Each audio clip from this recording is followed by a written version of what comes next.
तुमच्या शॉर्टवर किंवा तुमच्या व्हिडिओवर 5-10 व्ह्यूज येतात आणि मग थांबून जात आहे. हा जर प्रॉब्लेम तुम्ही फेस करत असाल इनिशियल स्टेजला, तर त्याच्यावर काय सोल्युशन आहे हे आज मी तुम्हाला सांगणार आहे. So welcome to creative YouTubers. आजचा माझा व्हिडिओ स्पेशली मी याच्यासाठी बनवलेला आहे. कारण ॲक्च्युली मला पण माहिती नव्हतं हे की का बरं थांबतात आणि त्याच्यासाठी कुठल्या टाईपचे सेटिंग्स करायला पाहिजे. कारण तुमच्या सेटिंगचा सगळा खेळ आहे की तुम्ही जर सेटिंग बरोबर असेल तुमचं, तर तुमचे व्हिडिओज आणि तुमचे शॉर्ट्स भरपूर व्हायरल होऊ शकतात. सो जेव्हा आपण एखादा व्हिडिओ किंवा आपण एखादा शॉर्ट अपलोड करतो, तेव्हा तो शॉर्ट अपलोड झाल्यानंतर जेव्हा तुम्हाला टायटल लावायची वेळ येते त्याला, तेव्हा तुम्ही त्याला टायटल लावून घ्यायचं पहिले. टायटल जे काही तुमचं आतमधला कंटेंट असेल त्याप्रमाणे टायटल लावा. नंतर हॅशटॅग्स घेऊन त्याच्यावर म्हणजे जसं तुमचं शॉर्ट असेल तर वायटी शॉर्ट लिहा किंवा नुसतं शॉर्ट लिहा किंवा व्हायरल शॉर्ट लिहा. तुम्ही त्याच्याशी रिलेटेड 3-4 तरी हॅशटॅग्स लावून त्याच्यावर टाकायला हवं. नंतर तुम्ही जसं तुमचा टायटल टाकून झाल्यानंतर साईडला जो फोटो असतो त्या फोटोवर तुमचं पेन्सिलचं आयकॉन असतं, त्याच्यावर क्लिक करा थंबनेलसाठी. थंबनेलसाठी तुमचा क्लिक केल्यानंतर तिथे जे काही तुमचे खाली व्हिडिओ किंवा शॉर्टमधला जो काही बेस्ट क्लिप असेल सिलेक्ट करा आणि त्याच्यावर थंबनेल टाका. थंबनेल हा खूप इंटरेस्टिंग राहायला हवा. नंतर तो इंटरेस्टिंग झाला, तुमचा तो पोर्शन कंप्लीट झाला थंबनेलचा, की राईटवर क्लिक करा आणि पुन्हा तुम्ही टायटलच्या पेजवर या. ते झाल्यानंतर सर्वात पहिले तुम्हाला काय करायचं आहे, की तुम्ही डिस्क्रिप्शनमध्ये तुमचं पूर्ण डिस्क्रिप्शनमध्ये व्यवस्थित सगळं लिहा, की तुम्ही त्या शॉर्टमध्ये किंवा त्या व्हिडिओमध्ये तुम्ही काय सांगितलेलं आहे. व्यवस्थित हॅशटॅग वापरा तिथे आणि तिथे सगळं लिहा, की याच्यात काय काय आहे. जसं शॉर्ट असेल तर शॉर्टशी रिलेटेड हॅशटॅग्स टाका. व्हिडिओमध्ये तुम्ही जे काही दाखवलेलं आहे त्यातले कीवर्ड्स वापरून तुम्ही हॅशटॅग्स वापरा आणि तुम्ही डिस्क्रिप्शनमध्ये लिहा. डिस्क्रिप्शनमध्ये तुम्ही स्वतःबद्दल तुमच्या चॅनलबद्दल थोडंसं लिहा. नंतर ते सगळं झाल्यानंतर डिस्क्रिप्शनचं तुमचं कंप्लीट झालं, की तुम्हाला नेक्स्ट काय करायचं आहे, की तो व्हिडिओ किंवा तो शॉर्ट तुम्ही कोणासाठी करता आहात?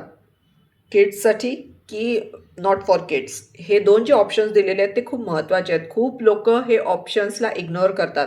इनिशियली मी पण इग्नोर केलं कारण मला माहिती नव्हतं आणि इनिशियली नसतंच माहिती कोणाला. तर जर तो लहान मुलांसाठी बनवला असेल तुम्ही तर येसवर क्लिक करा. पण जर तो लहान मुलांसाठी नसेल, नॉर्मल जनरल मोठ्यांसाठी असेल, तर प्लीज नोवर क्लिक करा. सो हे एक ऑप्शन झालं. त्याच्यानंतर तुम्हाला तुमची काही प्लेलिस्ट असेल तर प्लेलिस्ट टाका त्याच्यामध्ये. नक्कीच टाका. त्या व्हिडिओशी रिलेटेड टाका, म्हणजे त्या कंटेंटशी रिलेटेड टाका किंवा त्या कंटेंटशी रिलेटेड नसेल तर तुमची नॉर्मल एखादी कुठली प्लेलिस्ट खूप चांगली असेल, की ज्याच्यातून लोकांना कळेल, की तुमच्या प्लेलिस्टमध्ये या गोष्टी पण आहेत. तुम्ही हे पण टाकता. जर ते नवीन सबस्क्रायबर्स असतील तर त्यांच्या दृष्टीने ते खूप चांगलं होईल. सो प्लेलिस्ट टाका. नंतर जर तुम्हाला रिलेटेड व्हिडिओ दाखवायचा असेल, कारण शॉर्ट असेल तर तुम्हाला रिलेटेड व्हिडिओ दाखवावा लागतो. तर रिलेटेड व्हिडिओ मध्ये जर त्या शॉर्टशी रिलेटेड काही तुमचा व्हिडिओ असेल तर तो पण टाका. नक्की टाका. कारण त्याच्यामुळे लोकांना कळतं, की या शॉर्टमध्ये तुम्ही छोटंसं पोर्शन दाखवलेलं आहे, पण याचा जो मेन आहे तो व्हिडिओ वेगळा आहे. तो लोकं नक्की जाऊन उघडून बघतील तो. तर ते पण एक कंप्लीट करा. त्याच्यानंतर जो ऑप्शन येतो तो म्हणजे तुम्हाला हे सिलेक्ट करायचं असतं, की तुमचा तो व्हिडिओ किंवा तुमचं ते ऑल्टर्ड कंटेंट आहे की नाही आहे. ऑल्टर्ड कंटेंट म्हणजे काय? जर AIनी बनवलं असेल तर तुम्ही येस लिहा. AIनी बनवला नसेल तर नो लिहा. कारण AIनी बनवला असेल तर प्रॉब्लेम येतो. AIनी नसेल बनवला तर सरळ नो टाका. म्हणजे तुमचा तो व्हिडिओ किंवा तुमचा जो शॉर्ट आहे. जसं आता मी नो ऑप्शनवर क्लिक करते कारण माझे सगळे मी स्वतः माझे ओरिजिनल व्हिडिओज असतात, त्यामुळे मला काही प्रॉब्लेम येत नाही. सो मी नोवर क्लिक करते. तुम्ही त्याप्रमाणे तुमचं येस आणि नो ठरवा.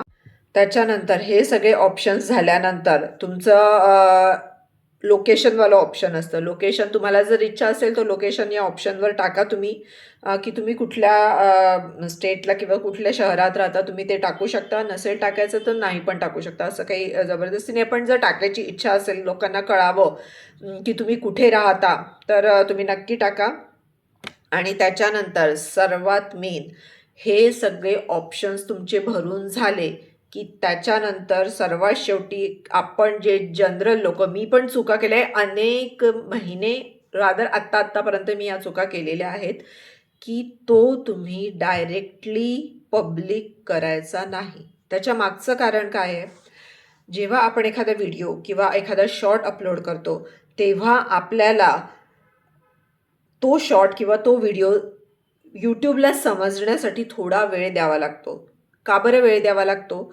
कारण तो शॉर्ट किंवा तो व्हिडिओ मधला जो कंटेंट आहे, तो कंटेंट नक्की यूट्यूबला कुठल्या टाईपच्या व्ह्युअर्सपर्यंत पाठवायचा आहे किंवा ज्याच्यामुळे तुमचे सबस्क्रायबर्स वाढू शकतात किंवा ज्याच्यामुळे तुमचा वॉच टाईम वाढू शकतो, हे सगळं यूट्यूबला स्टडी करायचं असतं. आणि स्टडी करायला कोणालाही वेळ लागतो. आपल्यालाही वेळ लागतो आणि यूट्यूबलाही वेळ लागतो. सो यूट्यूबला तो वेळ द्या तुम्ही. डिरेक्टली तो पब्लिक करायचा नाही. अपलोड करताना तो जर तुम्ही पब्लिक केला तर तुमचे व्ह्यूज 5 ते 10 एवढेच येऊ शकतात. पुढे जाऊन ते थांबून जातात, कारण यूट्यूबला स्टडी करायला वेळ मिळत नाही म्हणून. सो तो व्हिडिओ पब्लिक न करता तो अनलिस्टेड करा. अनलिस्टेड केल्यानंतर त्याला बराच वेळ तसंच राहू. अनलिस्टेड केल्यानंतर यूट्यूबला वेळ मिळतो की तो तुमचं सगळं चेक करेल की त्याला कुठे पाठवायचं आहे, कुठल्या ऑडियन्सपर्यंत पाठवायचं आहे. सो त्याला हा वेळ नक्की द्या, कारण ह्याच्यात तुमचाच फायदा आहे. तुम्ही ऑलमोस्ट एक अर्धा पाऊण तास, 1 तास जरी ठेवला तुम्ही तो अनलिस्टेड, आणि मग त्याच्यानंतर तो तुम्ही पब्लिक करा आणि मग तुमच्या व्ह्यूजमध्ये तुम्ही फरक पहा. ॲक्च्युली मी पण हे केलं नाही, मला हे खूप उशिरा लक्षात मला म्हणजे आत्ता लक्षात आलेलं आहे. सो मी पण नक्कीच ट्राय करणार आहे या पण सगळ्या गोष्टी. सो याच्यामुळे काय होईल की तुमचे व्ह्युअर्स वाढतील, तुमचा वॉच टाईम आपोआप वाढेल, तुमचे व्ह्यूज वाढतील, तुम्हाला सगळ्याच बाबतीत त्याचा उपयोग होईल. तर आय होप की तुम्हाला या सगळ्या गोष्टी आज कळल्या असतील आणि तुम्ही नक्कीच त्या अंमलात आणण्याचा प्रयत्न कराल.